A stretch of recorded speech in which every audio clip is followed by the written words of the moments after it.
अस्सलामुअलैकुम। 10 क्लास। आज हम 6.1 हमारे फार्मूले कंप्लीट हो चुके हैं। तो सारे फार्मूले क्लोज और कंप्लीट करने के बाद आज हम 6.1 एक्सरसाइज कर रहे हैं। 6.1 में आपने स्टेटमेंट को अच्छे से पढ़ना है और स्टेटमेंट में आपने एक चीज़ को सर्च करना है और उसमें वो चीज़ लिखी होगी फाइंड फ्रीक्वेंसी डिस्ट्रीब्यूशन। और जो उर्दू मीडियम स्टूडेंट हैं उनके लिए होगा ताददी तकसीम। ठीक है, तो सबसे पहले आपने क्या करना है, एक्सरसाइज 6.1 में आपको इस तरह करके आपको ये सारा का सारा अनअरेंज बग़ैर तरतीब के डाटा दिया होगा। ये सारा का सारा डाटा बग़ैर तरतीब के है। आपने इसको क्या करना है, आपने इसको लिखना है, आपने अनअरेंज डाटा लिखना है सारा का सारा। फिर आप अपने क्वेश्चन में इसको डाटे को अरेंज करोगे। ये देखिए ना, 2 3 4 4 4 जितना भी टाइम था यहाँ से ढूंढा आपने, यहाँ से अरेंज किया। सबसे पहले छोटा नंबर 2 था वो लिखा, फिर 3 ढूंढ के जितनी मरतबा 3 थे आपने उतना टाइम 3 लिखा। फिर आपने 4 को सर्च किया, जितना 4 है आपने वो लिखा। उसके बाद इसी तरीके से 5 और फिर 6 आया और फिर 7 आ चुका है, 8 9 एंड 10 11 12 जो भी नंबर जितना भी टाइम है आपने सारे अनअरेंज डाटे को अच्छे तरीके से देखना है और आपने उसको सर्च करना है। सारा जो नंबर जितनी भी टाइम है सीक्वेंस के साथ उसको आपने लिखना है और फिर आप नेक्स्ट लेवल की तरफ आएंगे। और नेक्स्ट लेवल है हमारा फ्रीक्वेंसी डिस्ट्रीब्यूशन, जो हमारा क्वेश्चन है हम जो है अपने क्वेश्चन को सॉल्व करेंगे। जी स्टूडेंट्स, आप क्या करने वाले हो कि आपने फ्रीक्वेंसी डिस्ट्रीब्यूशन में, चाहे वो उर्दू मीडियम स्टूडेंट हो चाहे वो इंग्लिश मीडियम स्टूडेंट हो, आपने सिर्फ 3 चीज़ें अपने माइंड में रखनी है। पहली आपकी जो फर्स्ट आपकी कॉलम होगा उसको हम कहेंगे क्लासेस, उर्दू में हम कहेंगे जमात। दूसरा जो कॉलम होगा उसको हम कहेंगे टैली, निशान उर्दू में, टैली मार्क उर्दू में, इंग्लिश में। और फ्रीक्वेंसी आप लिखोगे, यानी आप, मैं दोनों स्टूडेंट्स के लिए 1 बाय 1 बता देती हूँ। जो इंग्लिश मीडियम स्टूडेंट है वो 3 कॉलम बनाएंगे। पहले कॉलम में लिखेंगे classes and second column is equal to tally mark and third column is equal to frequency. यानी 3 चीज़ों से मिलकर फ्रीक्वेंसी डिस्ट्रीब्यूशन कंप्लीट होती है। तो आपने फ्रीक्वेंसी डिस्ट्रीब्यूशन का इस तरह कॉलम बनाना है। ठीक है, उसके बाद जो है उर्दू मीडियम स्टूडेंट पहले कॉलम में लिखेंगे जमात और उसके बाद लिखेंगे दूसरे में टैली निशान और तीसरे में लिखेंगे तादाद। अच्छा जी, अब आप दूसरी बात जो बहुत इंपॉर्टेंट बात है वो आप बुक पर स्टेटमेंट पढ़ेंगे ना, आपको समझ आ जाएगी, लेकिन मैं आपको यहाँ बता देती हूँ। स्टूडेंट, आप एक बात तो स्टेटमेंट को पढ़ते हुए ख्याल रखिएगा कि क्या कहीं स्टेटमेंट के अंदर क्लास इंटरवल तो नहीं आया, साइज़ तो नहीं आया, जब वक्फ़ा भी हम इसे कहते हैं, उर्दू में कहेंगे जमाती वक्फ़ा, यानी वक्फ़ा तो नहीं दिया हुआ, इंटरवल तो नहीं दिया हुआ। अगर इंटरवल दिया हुआ फिर उसका साइज़ ढूंढोगे आप कि कितने का इंटरवल लेना है, कितना साइज़ होना चाहिए। अगर साइज़ और इंटरवल का जिक्र ही नहीं है तो आपको वो ढूंढने की ज़रूरत भी नहीं है। आप सीधा फ्रीक्वेंसी डिस्ट्रीब्यूशन की तरफ आ जाएंगे और जल्दी से फ्रीक्वेंसी डिस्ट्रीब्यूशन को सॉल्व करेंगे। अच्छा जी, देखें इसमें साइज़ का जिक्र ही नहीं किया हुआ तो हमने साइज़ को डिस्कस भी नहीं करना। ठीक है, नेक्स्ट क्वेश्चन में डिस्कस करेंगे इंशाल्लाह। अच्छा जी, आपने देखना है 2 और उसके बाद फिर 3 है, फिर 4 है। यहाँ पे देखें, अब वो जितनी टाइम मर्जी आप एक कॉमन इसमें से लिया, एक इसमें से लिया, एक आप 5 में से लोगे, फिर 6 में से लोगे, 7 एंड 8 एंड 9 12 11 12 तक आप जाएंगे। आपने इतने सारे नंबर ले लिया। अब आप टैली मार्क में बाद में लिखेंगे, पहले आप यहाँ फ्रीक्वेंसी में जाओगे। ठीक है, 2 कितना टाइम है, 1 टाइम, 3 टाइम एंड 4 1 2 3 4 5 1 2 3 4 5 6 4 6 टाइम है। एक बार फिर देख लेते हैं, 1 2 3 4 5 6, यानी ये जो है 6 टाइम है। हम इसको 6 में कन्वर्ट करेंगे, ये क्योंकि मैंने 5 लिख दिया था। और आपने ऐसे करना है, यानी आपने 1 2 3 4 लाइन्स लगा के 5 आप इस तरह करोगे और 6 आप साइड पे लिख दोगे। ठीक है,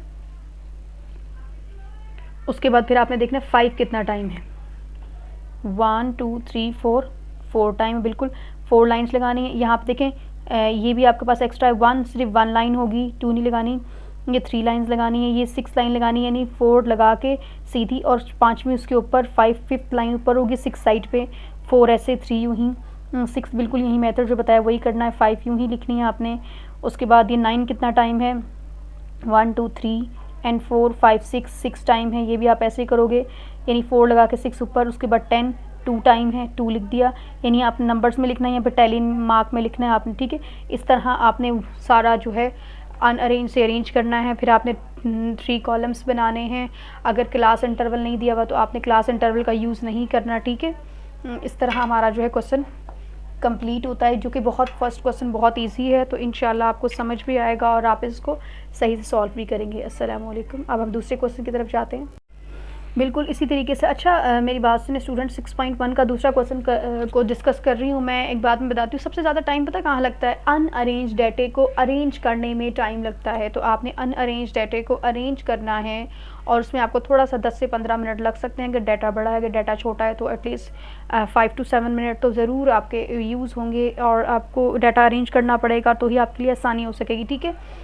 अच्छा जी, दूसरी बात, डाटा को अरेंज कर लिया है। अब ये अनअरेंज डाटा था, ये अरेंज डाटा हमने कर लिया है। बहुत अहम बात जो बताने जा रही हूँ, स्टेटमेंट को आपने बहुत ध्यान से पढ़ना है। मैं हर किसी स्टूडेंट से यही कहूँगी कि मैथ के जो भी काम हो, जो भी क्वेश्चन हो, आप अपना क्वेश्चन ध्यान से देखा करें। आपने ज़्यादा सारा फोकस तकरीबन, अगर आपका क्वेश्चन की तरफ स्टेटमेंट पढ़ने की तरफ होगा, 100% फोकस होगा, तो आप अच्छे से सोल्यूशन कर सकते हो, अच्छे से सोल्यूशन स्टेप्स कर सकते हैं, आपको समझ आ सकते हैं। अदरवाइज़ फिर वही बात होगी, आप क्वेश्चन को याद ही करोगे, फिर आपको मैथ भी मुश्किल लगेगी। आप आसानी के लिए सवाल को ज़्यादा गौर और तवज्जो से पढ़ना ज़रूरी है। अगर आप उसको क्वेश्चन को समझ गए ना, तो फिर आपके लिए हल करना, आपके लिए सॉल्व करना आसान हो जाएगा। जी, आपने स्टेटमेंट में क्या पढ़ना है कि आपने फ्रीक्वेंसी डिस्ट्रीब्यूशन फाइंड करनी है। फ्रीक्वेंसी डिस्ट्रीब्यूशन में 3 चीज़ें, क्लासेस, अगर इंटरवल है तो उसकी बात करते हैं भी, क्लासेस, टेलीमार्क एंड थर्ड पे फ्रीक्वेंसी, ठीक है। आपने इन तीनों का ही, क्लासेस, टेलीमार्क, ये इसको मत देखिए क्लास लिख दिया है, टेलीमार्क एंड फ्रीक्वेंसी, आपने इसमें इस तरह ये 3 कॉलम बनाने। अच्छा जी, अब बात आ जाती कि क्या क्वेश्चन के अंदर इंटरवल तो नहीं है? जी, इंटरवल को चेक करना है जी। इस क्वेश्चन में स्टूडेंट इंटरवल मौजूद है और क्लास इंटरवल लिखना है। जिस क्वेश्चन में इंटरवल मौजूद हो, डिस्टेंस मौजूद हो, फासला, वक्फा मौजूद हो, तो हमने उसको इंटरवल को भी अप्लाई करना होता है और सीखना भी है, ठीक है। अच्छा जी, उन्होंने बच्चों इंटरवल अभी खुद से दिया हुआ था, आप क्वेश्चन, या फिर वो कहेंगे देखें 20 जी 20 21 22 23 24, तो 1 2 3 4 5, तो इंटरवल कितने का हुआ? 5 का, यानी साइज़ कितना है इंटरवल का? 5। तो आपने 5 का गैप देना है, ठीक है। स्टार्ट करना है, सबसे छोटी वैल्यू तो नहीं, उन्होंने यहाँ पे हमें हिंट दिया हुआ है, तो आपने, मैं 21 से स्टार्ट करना चाह रही थी, लेकिन जब मैंने क्वेश्चन में हिंट देखा तो वो 20 से स्टार्ट था, तो आपने भी 20 से स्टार्ट करना है, ठीक है। तो आपने ये 20 से 24, फिर 24 के बाद क्या था? 25 25 20 25 26 27 28 29, यानी 25 से 29 तक। फिर आपने ये जैसे 24 के बाद 5 आया, इस तरह 29 के बाद 30 आता है, तो 30 को भी काउंट करना, 30 31 32 33 34, 30 से लेकर 34 तक हो गया। अब हमारा ये 5 5 5 यानी 5 5 5 का गैप हम देते हुए हमने इंटरवल्स लिखे। उसके बाद फिर 35, जिस तरह ये सारे 25 30 एंड ये 34 के बाद क्या था? 35 से 39 तक 5 का इंटरवल है, फिर 40 से लेके 44 तक इंटरवल है। अच्छा, आप ये सोच रहे होंगे कि इंटरवल में कहाँ तक जाना है, तो इंटरवल में जाना है जहाँ आपकी सबसे बड़ी लार्ज वैल्यू है। देखिए 41 हमारी लार्ज वैल्यू है। अब तो इंटरवल तो पूरा करते हैं। आप सोच रहे होंगे कि 40 के बाद जी टीचर 41 एक ही है, तो आपने 43 और 44 को क्यों लिया? देखिए स्टूडेंट, इंटरवल को पूरा ही करना होता है, चाहे आपके 2 ही नंबर क्यों ना बीच में आ रहे हों, तो आपने इंटरवल के सारे 5 नंबर को कंप्लीट करना है। यानी अब देखें 40 ले लिया तो आपका कोई 41 ही आता है, तो फिर 42 और 43 तो है ही नहीं इसमें, तो आपने क्या करना है? इंटरवल पूरा लेना है, 40 41 42 43 44, इंटरवल पूरा लेना है, वैल्यू जितनी मर्जी हो। अच्छा जी, अब हम देखते हैं 20 से 24 तक, यानी 20 से 24 तक कितने नंबर हैं? 1 2 3 4 5 6, यानी 20 से 24 तक यहाँ पर 6 नंबर हैं। आपने लिखना है इंटरवल 20 से 24 तक।